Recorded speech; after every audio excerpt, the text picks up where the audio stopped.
hoje eu quero mostrar para vocês, então, o nosso último grupo dentro dos Escavata.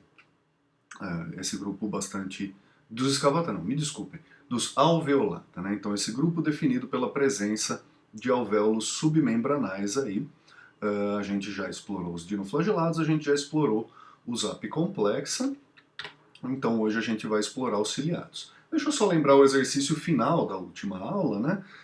Onde a gente coloca duas grandes hipóteses sobre a evolução da endossimbiose nesse grupo, né? Então a gente teria aquela primeira hipótese em que a endossimbiose ocorre num evento anterior ao último ancestral dos alveolata, e uma segunda hipótese em que a endossimbiose ocorre após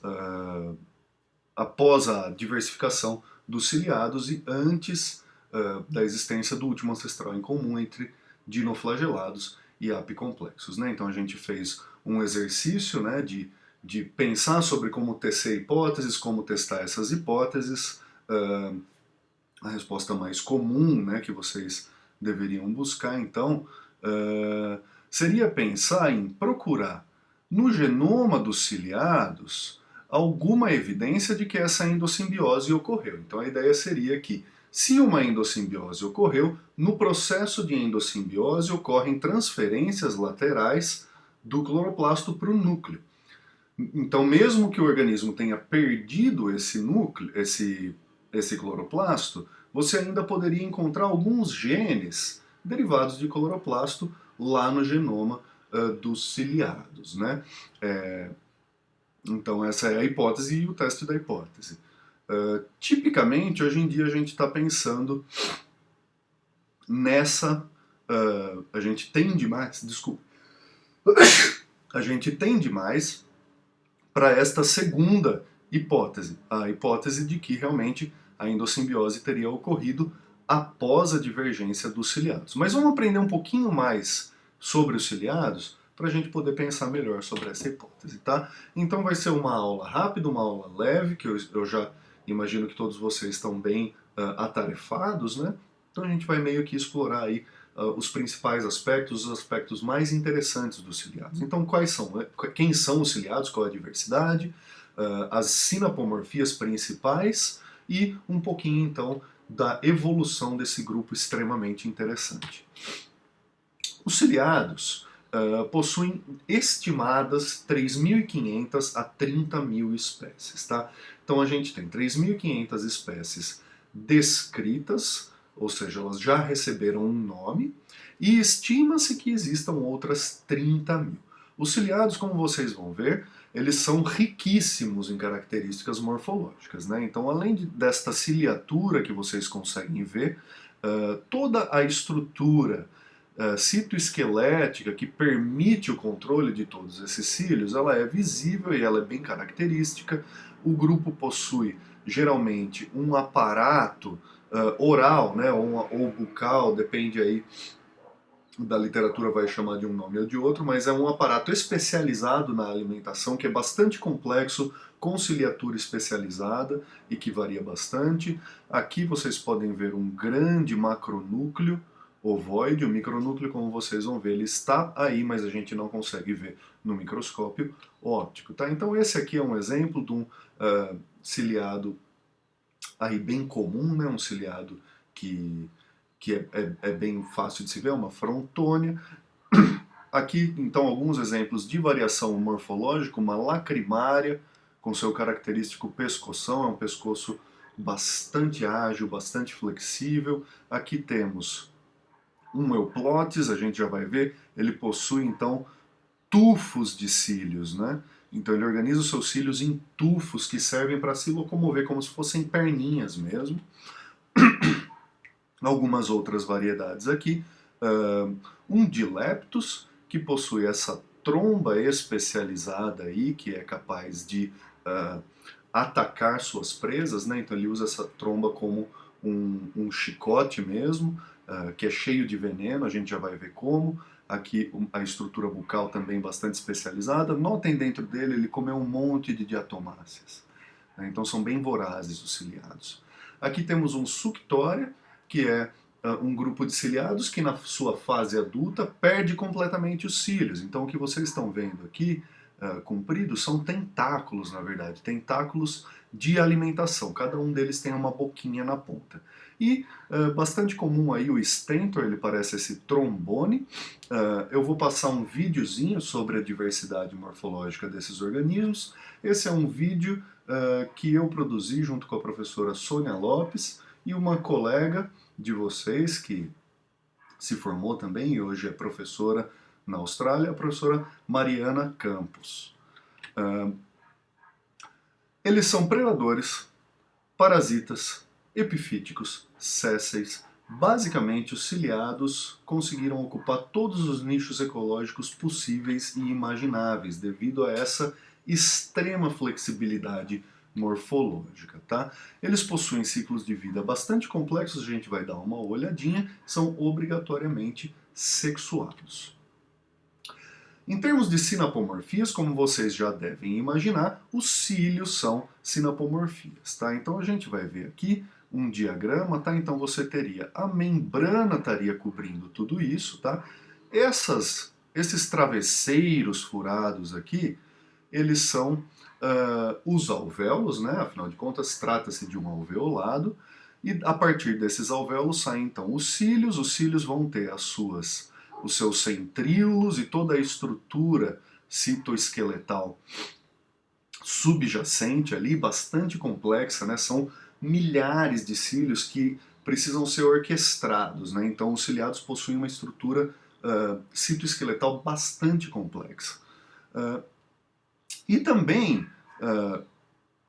ao longo de toda essa estrutura aí, você tem essas estruturas que parecem umas garrafinhas ou umas bombinhas, que são os tais dos tricocistos. Tá? Os tricocistos são estruturas especializadas, alguns dinoflagelados também possuem tricocistos, tá? Eles são especializados, são estruturas explosivas, elas tipicamente são estruturas que quando elas são estimuladas, elas soltam alguma coisa no ambiente. Vocês viram que tem bastante deles. Na nossa aula prática existe um exercício para observar essa explosão de extrusomos, tricocistos. Tá? Então eu vou dar um exemplo aqui. Esse é o extrusomo do tipo tricocisto. Então extrusomo, desculpem, só esclarecer, extrusomo é o nome o nome mais amplo desse tipo de estrutura morfológica. Aí você vai ter extrusomos do tipo tricocisto, que é esse que lança um espinhozinho. Então notem aqui. Então aqui nós temos a membrana plasmática. Vocês conseguem ver, isso aqui é um alvéolo, tá? Outro alvéolo aqui. E aqui um extrusomo do tipo tricocisto, ele tem um espinho, quando ele é estimulado aqui, esse espinho sai para fora. Ele pode ter função de defesa, pode ter função de caça, tipicamente os raptocistos, que são como se fossem arpões, os que servem mais para caça, né? Apontar um aspecto interessante nessa micrografia, vejam só, são mitocôndrias aqui, tá vendo como elas são pequenininhas? Mitocôndrias são pequenas, né? Então elas são bem menores que o tricocisto. A gente consegue ver o tricocisto no microscópio óptico. Desculpem.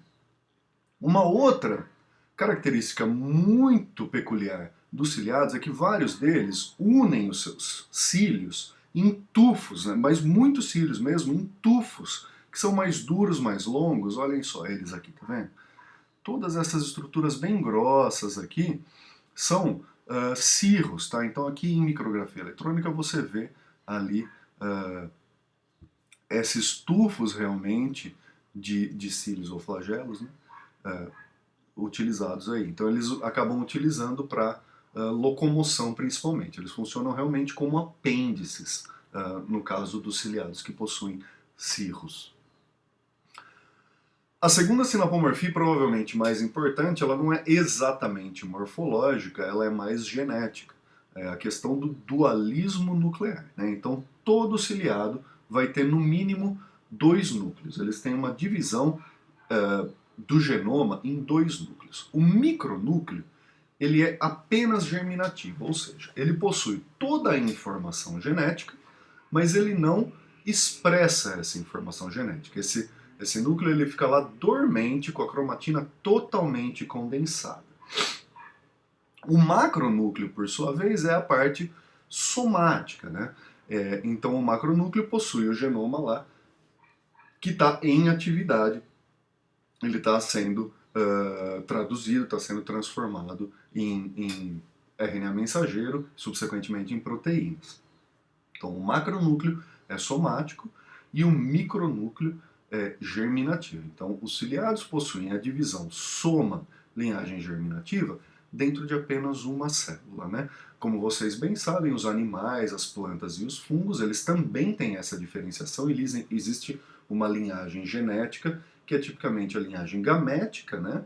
Em organismos multicelulares, e o resto das células elas não vão passar para a próxima geração os seus genomas. Então esses genomas são somáticos. Os ciliados conseguem fazer isso dentro de uma única célula. É um sistema extremamente complexo, extremamente elegante, sobre o qual existem muitos estudos. É um sistema fascinante, muito bacana de ser estudado. Eu vou tentar passar para vocês, olhando o ciclo de vida, mais ou menos como acontece essa diferenciação, tá? Lembra que eu falei para vocês onde vocês deveriam começar a olhar um ciclo de vida? Sempre na meiose. Então olha só, aqui ela está bem grandona, está mostrando aqui meiose, e você nota que ela vai acontecer quando você já tem um parzinho de organismos. Como eu disse, eles são obrigatoriamente sexuados, então vamos voltar um pouquinho. O que vai acontecer obrigatoriamente, então, é que duas células, dois indivíduos compatíveis vão ter que se encontrar e formar esse casalzinho, né, que se chama conjugação. É bastante comum na nossa aula prática a gente vê os paramécios fazendo conjugação, as blefarismas fazendo conjugação. Notem que aqui está em vermelho e azul. Eu gosto dessa imagem porque ela não chama de macho e fêmea, porque não faz sentido chamar de macho e fêmea.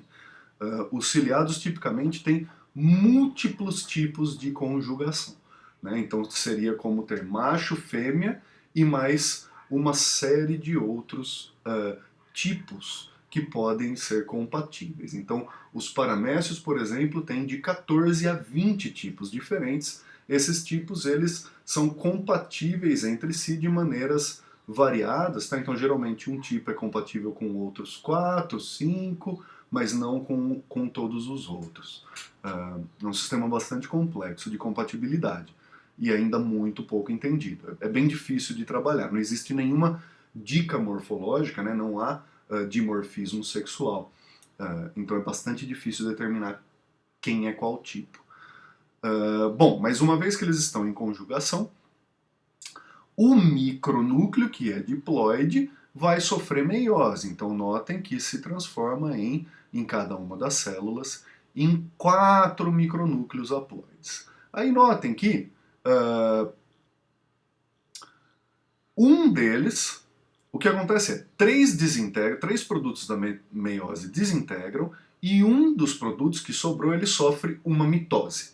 Então ele se duplica, então por que ele faz isso? Porque no fim das contas da meiose ele fica com 2 micronúcleos iguais e haploides. Se ele tivesse pego 2 quaisquer de produto da meiose, ele teria 2 micronúcleos diferentes. E por algum motivo isso não é interessante, tá? Então cada célula tem micronúcleos haploides idênticos, e aí elas vão trocar esses micronúcleos, tá? Então veja que a célula de núcleo vermelho recebe o micronúcleo azul e a célula de núcleo azul recebe o micronúcleo vermelho.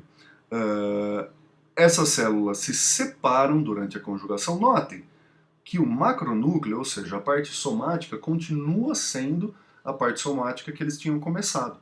Tá? Ela não muda. Eventualmente, esses 2 micronúcleos se fundem, fazendo um novo micronúcleo diploide.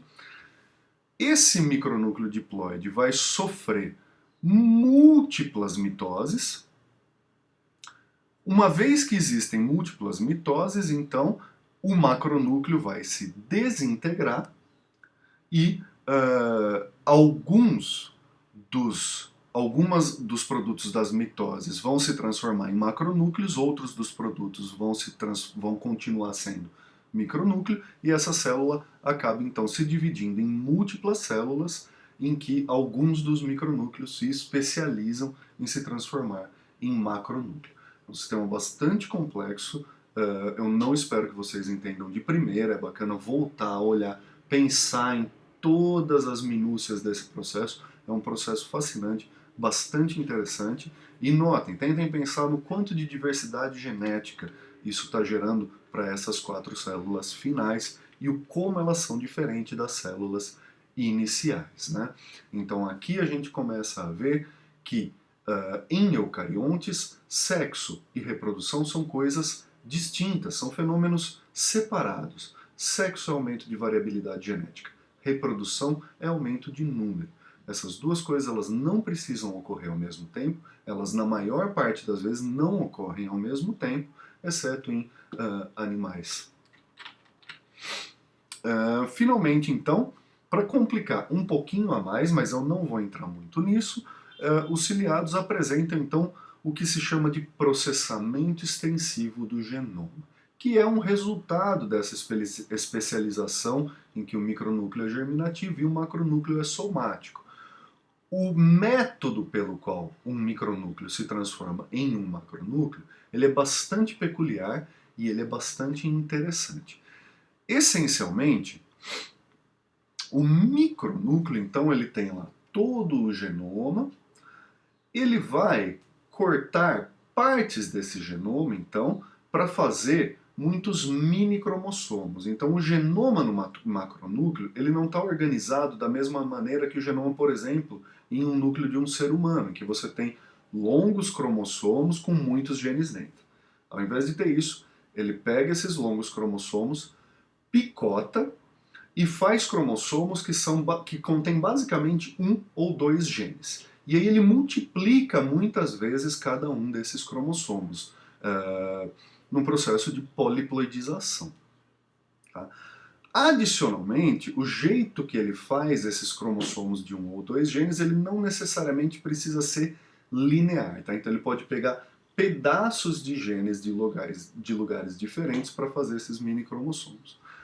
Um complexo bastante complicado, esse processinho, mas aumenta brutalmente a diversidade genética e a capacidade do organismo de lidar com o seu meio ambiente. Tá? Por consequência, o que a gente acaba encontrando nos ciliados é altíssimas taxas de evolução molecular. Então é um pouco complicado tentar entender o que está acontecendo em termos moleculares dentro dos ciliados devido a esse processamento extensivo. E com isso a gente quer voltar lá na nossa questão inicial. Justamente nesse tipo de genoma complexo e peculiar é onde a gente vai querer procurar genes que teriam derivado do cloroplasto. A gente vai ver se tem algum problema ao fazer isso. Tá? Então, a gente tendo alta diversidade genética e altas taxas evolutivas, essa procura de genes ela pode ser complicada. O teste da nossa hipótese inicial é procurar genes derivados de transferência lateral da endossimbiose do cloroplasto no genoma do ciliado. Mas será que tem problema?